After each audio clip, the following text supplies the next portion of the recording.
आज के इस 6 दिसंबर बाबा साहब अम्बेडकर के महापरिनिर्वाण दिवस पर मिसेस जावले जी के द्वारा नागांव एरिया बसई में द्वारा एक कार्यक्रम रखा गया है और बाबा साहब के लिए हम श्रद्धांजलि देने के लिए आज यहाँ इकट्ठा हुए हैं। मैं अपने तरफ से, अपने परिवार के तरफ से और आप सभी लोगों की तरफ से भावपूर्ण श्रद्धांजलि अर्पित करता हूँ। देखिए, बाबा साहब के जीवनी के बारे में, यहाँ तक कि उनके संघर्षों के बारे में, संविधान के बारे में, कई चीज़ों के बारे में यहाँ हमारे पूर्व के वक्ता लोगों ने अपनी बात रखी है। देखिए, मैं कुछ प्रैक्टिकल आप लोगों से बात करूँगा।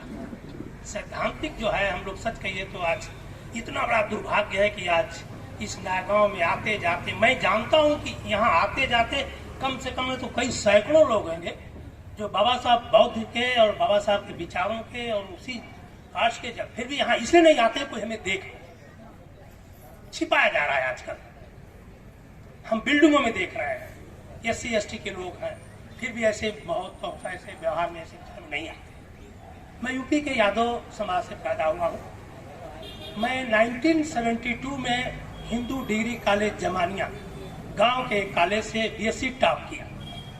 BSc टॉप करने के बाद जनवरी 1973 में भाईखला के अग्रीपाड़ा में नौकरी करने के लिए मैं आ गया, सरकारी नौकरी।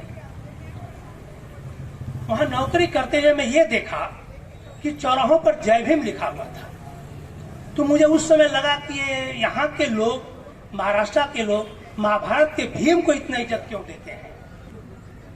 आपको बता दूं कि मुझे बाबा साहब अम्बेडकर का नाम तक नहीं मालूम था और BSc टॉप किया। जय भीम को मैं महाभारत के भीम को समझा। आप सोचिए कि मैं BSc टॉप करने के बाद ये किसका दोस्त था, कौन छिपाया, किसने छिपाया? मेरे माँ बाप का दोस्त था, मेरे विद्वत्ता का दोस्त था, किस षड्यंत्र की तरह छिपाया गया, क्यों छिपाया गया? इस पर हमें और आपको सोचने की जरूरत है।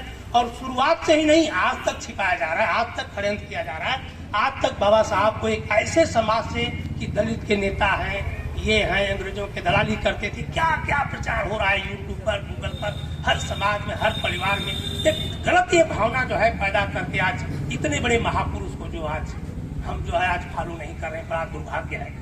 आपको बता दूं, उसके बाद एक घटना और घटी मेरे साथ। मैं वर्ली में गजटेड पोस्ट पर था। अचानक एक दिन 1985 की बात है, सुबह सुबह पेपर में छपा कि अगर रिडल्स इन हिंदुइज्म नहीं छापी जाएगी मराठी में तो हम राम का पुतला जलाएंगे।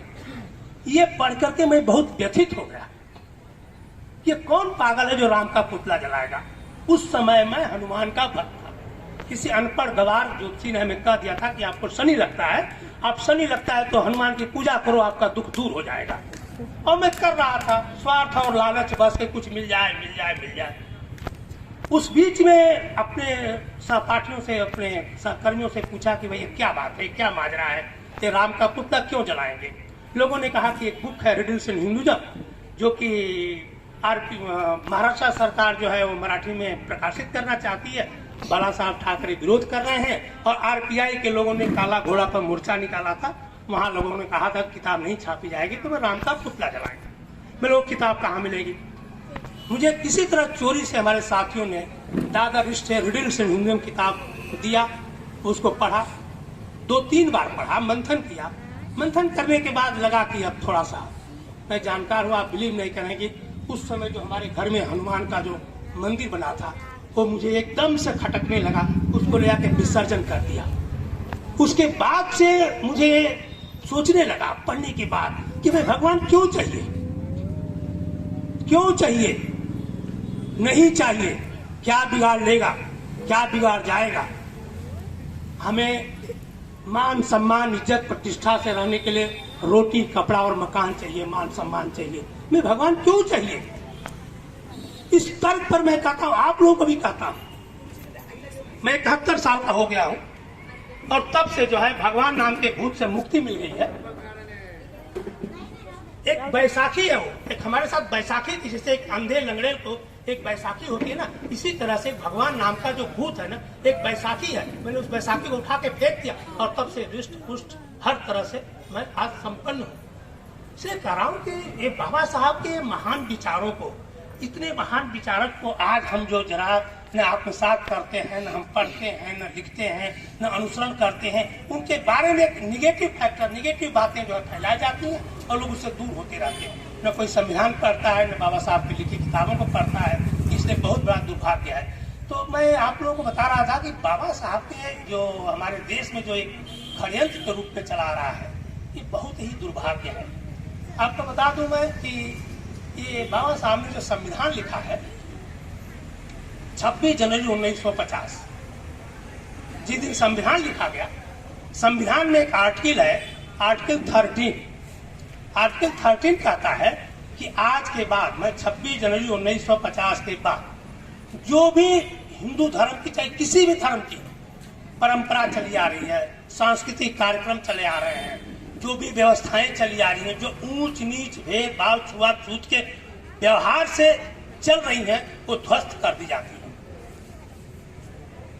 उसी के साथ साथ एक आर्टिकल है 51H कहता है कि भारत के हर नागरिक को, हर स्टेट को, हर सेंट्रल गवर्नमेंट को, हर इंसान के अंदर वैज्ञानिक सोच पैदा करने की प्रवृत्ति पैदा करना है।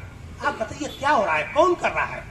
सुबह सुबह टीवी खोलिए, आपको 10 तो बाबा आएंगे, कोई ज्योति बताएगा, कोई पाखंड बताएगा, कोई भूत प्रेत बताएगा, जितने सीरियल हैं सब झगड़ालू परालू, दुनिया भर के कचरे हमारे बच्चों को दिया जा रहा है।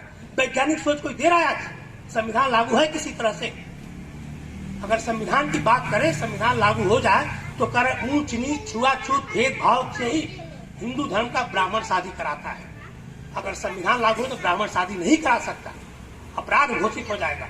आपको एक चीज और बता दूं, आप शादी किसी भी तरह से कराइए, बौद्ध धर्म से कराइए, हिंदू धर्म से कराइए, ईसाई धर्म से कराइए, तलाक के लिए किसके पास जाते हैं? कोर्ट जाते हैं कि पंडित के पास जाते हैं? जब तलाक कोर्ट से होता है तो आपकी शादी की मान्यता भी संवैधानिक रूप से सिर्फ संविधान से है। लेकिन नहीं, संविधान लागू ही नहीं किया जा रहा है, परपदली नहीं लागू किया जा रहा है। जब हमें बाबा का नाम छिपाया गया, बाबा साहब से छिपाया गया, सोचिए कितना बड़ा षड्यंत्र था। 73 में टॉप करने के बाद बाबा साहब का नाम नहीं मालूम, कितना आक्रोश है मुझे। क्यों छिपाया, किसने छिपाया? बड़ा दुर्भाग्य है। और आज भी छिपाया जा रहा है, उनके संविधान को छिपा। संविधान तो हर क्लास में पढ़ाना चाहिए, मैं तो कह रहा हूँ। संविधान को छिपा कर रखने की चीज है क्या? नहीं हो रहा है। तो ये हमारे लिए और आपके लिए बता रहा हूँ कि बहुत बड़ा दुर्भाग्य है। बाबा साहब को किसी भी तरह से आप, ये जो हम बात बता रहे थे कि संविधान के, अगर संविधान लागू हो जाए ना, तो भाईचारा, प्रेम भाव, समता, समानता, बंधुत्व, ऊंच नीच की भावना, यहाँ तो कम से कम अंधश्रद्धा निर्मूलन महाराष्ट्र में लागू है, थोड़ा कम है। हमारे यहाँ यूपी में तो कतई नहीं है, वहाँ तो बहुत ही बड़ा अंधविश्वास पाखंड, अभी भी छुआछूत भेदभाव। कोई दलित अगर घोड़ी पर चढ़ गया तो उतार के मारते हैं, कोई साइकिल पर सवर्ण के द्वार से वहां मारते हैं, कोई जय भीम शर्ट पहन लिया तो मारते हैं। मतलब इस देश में क्या हो रहा है? कहीं लगता है आपको समता, समानता और बंधुत्व दिखाई दे रहा है? आपको कतई नहीं दिखाई दे रहा है। इसलिए हमारा देश जो है और पीछे चला जा रहा है। आज बता दूं, 26 जनवरी 1950 के बाद 2 वैचारिक क्रांति शुरू हो गई है। एक हो गई है मनुवाद की वैचारिक क्रांति, जो चाहते हैं कि यथास्थिति जो हमारा ब्राह्मण और ब्राह्मणवाद का वर्चस्व जो ऊंचाई पर सर्वस्व महान, मतलब ये ब्राह्मण जो था देवताओं से ऊपर, भगवान से ऊपर था, उस वर्चस्व को हम बनाए रखें। और दूसरी तरफ एक अम्बेडकरवाद पैदा हुआ है, जो उसके विरोध में समता, समानता और बंधुत्व की लड़ाई लड़ रहा है। कि हाँ, हमारे देश में 2 क्रांति की लड़ाई जबरदस्त चल रही है, हर घर में चल रही है, हर परिवार में चल रही है। एक असमानता की लड़ाई है, असमानता बना के रखना चाहते हैं, छुआछूत बना के रखना चाहते हैं, भेदभाव बना के रखना चाहते हैं, और दूसरी तरफ संवैधानिक रूप में समता, समानता और बंधुत्व बना के रखना चाहते हैं। ये दोनों की वैचारिक क्रांति आज हर समाज में, हर परिवार में बड़ी तेजी से बढ़ी। तो हम लोगों को भी ये सरकार, चाहे वो कांग्रेस की रही हो चाहे ये सरकार है, मैं देख रहा हूँ 7 सालों से ये सरकार पूरी की पूरी जो है अपने वर्चस्व को, ब्राह्मण और ब्राह्मणवाद के वर्चस्व को सिर्फ का सिर्फ कायम करने के लिए हर तरह से काम कर रही है। उसको न तो किसी तरह से गरीब खाए बिना मरे, आदिवासी कैसे भी जिंदा रहे न रहे, यहाँ तक कि बेरोजगारी बढ़ जाए, यहाँ तक कि विदेशों में नाम बदनाम हो जाए, कुछ भी हो जाए, इस सरकार को कोई चिंता नहीं है। सिर्फ और सिर्फ चिंता है तो ब्राह्मण और ब्राह्मणवाद के सिर्फ और सिर्फ वर्चस्व को बनाने के लिए। आप बताइए, कोई कहता है गाय हमारी माता है, अरे बच्चा सोचेगा कि भाई गाय माता तो हमारी माता कहाँ गई? क्या किसी बेटे के 2 माता हो सकती है? कभी कहते हैं नदी हमारी माता है।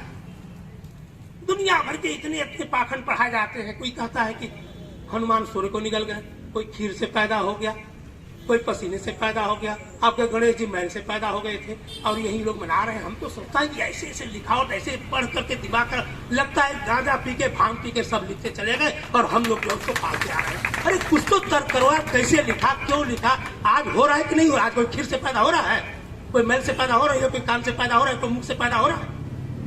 आज क्यों नहीं हो रहा है? आज कौन बंद कर दिया, कौन नसबंदी कर दिया है? तो इस पर हमें सोचना पड़ेगा। तर्क, हर आदमी को तर्कशील बनना पड़ेगा। तर्क करके ही अपने आप को, परिवार को, हम देखते हैं हमारे बच्चे पढ़ रहे हैं, यही पढ़ रहे हैं, वहां अंधविश्वास पाखंड पढ़ा जाता है। लेकिन तुम्हें डांट दिया टीचर को, ये क्या पढ़ा रहे हो तुम? स्कूलों में पढ़ाया जा रहा है भाई बच्चों को, अंधविश्वास और पाखंड से पढ़ाया जा रहा है। हमारे बच्चों को दिमाग खराब किया जा रहा है उनका। ये बहुगा दुर्भाग्य है। हमारी शिक्षा ही, बेसिक शिक्षा ही खराब है। कहते हैं कि गंगा माई को भगीरथ ने लाया। अरे गंगा को भगीरथ और नहीं तो कौन लाया? कोई कह सकता है कि एक बेटे को बाप ने पैदा किया और दूसरे को दूसरे ने पैदा किया? अब गंगा नदी को कहते हैं भगीरथ से लाया, जटा से लाया। और वही बच्चा भूगोल में पढ़ता होता है, हिमालय से पानी बरसा तो पानी बरसते वैसे गिलर से होते होते गंगा बह गई। ये दिमाग में, बच्चों के दिमाग में कंफ्यूजन पैदा किया जा रहा है। आप देख रहे हो कि सब सीरियल देखती है ना, सीरियल में सिर्फ और सिर्फ विद्रोह, झगड़ा, सास में, पतों में, दुनिया भर का मतलब कचरा दिमाग में भरा जा रहा है। क्योंकि इसलिए भरा जा रहा है कि आप जितना बेवकूफ रहेंगे, जितना नालायक रहेंगे और जितने ही मंदबुद्धि के रहेंगे, उतने ही इस देश के शासक को जो है अच्छा रहेगा। आप जो ही समझदार हो जाएंगे, तर्कशील हो जाएंगे, आप विद्वान हो जाएंगे, जानकार हो जाएंगे, तर्क करने की क्षमता हो जाएगी, तो इस सरकार को भारी पड़ेगा। इसलिए सरकार सबसे बड़ी जो शिक्षा पर आघात कर रही है, नहीं चाहती किसी तरह से आपको शिक्षा मिले। शिक्षा मिलने के कारण ही इन लोगों के दिमाग खराब हुआ है। एक सोचिए कि हमारे देश में अच्छे, तंदुरुस्त, मजबूत विद्वान लोगों को पढ़ने की मनाही कर दी गई, स्कूल जाने की मना कर दिया गया। और वहीं विदेशों में, आप सोचिए मैं क्या बोल रहा हूँ, सुनिए जरा, विदेशों में अंधों को पढ़ने के लिए रिसर्च किया गया, मालूम है, ब्रेल भाषा। वहाँ अंधों को पढ़ने के लिए रिसर्च किया गया, गूंगों को पढ़ने के लिए रिसर्च किया गया। और यहाँ क्या है, अच्छे लोगों को स्कूल जाने के लिए मना किया गया, नहीं पढ़ नहीं सकते थे, तुम्हारे लिए शिक्षा के दरवाजे बंद है। कितना बड़ा दुर्भाग्य इस देश में। ये देश हमारा विश्व का सबसे महान देश है। ऐसा देश आपको कहीं नहीं मिलेगा। आप देख लीजिए, यहाँ पर आप पूरे तीन तरह से समुद्री संपदा है। एक तरफ हिमालय की पहाड़ी है जहाँ बर्फ पिघल के 12 महीने में पानी मिलता है। हर तरह की जलवायु है। यहाँ पर एक्सट्रीम सर्दी भी है, एक्सट्रीम गर्मी भी है।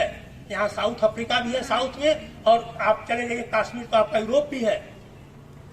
चाइना जाइए, आसाम में तो चाइना है। पूरा विश्व का यहाँ भूखंड पड़ा हुआ है। इसी से हजारों लोग यहाँ आए, यहाँ रुके, यहाँ निवास किए, यहाँ बसे, यहाँ पर राज किए।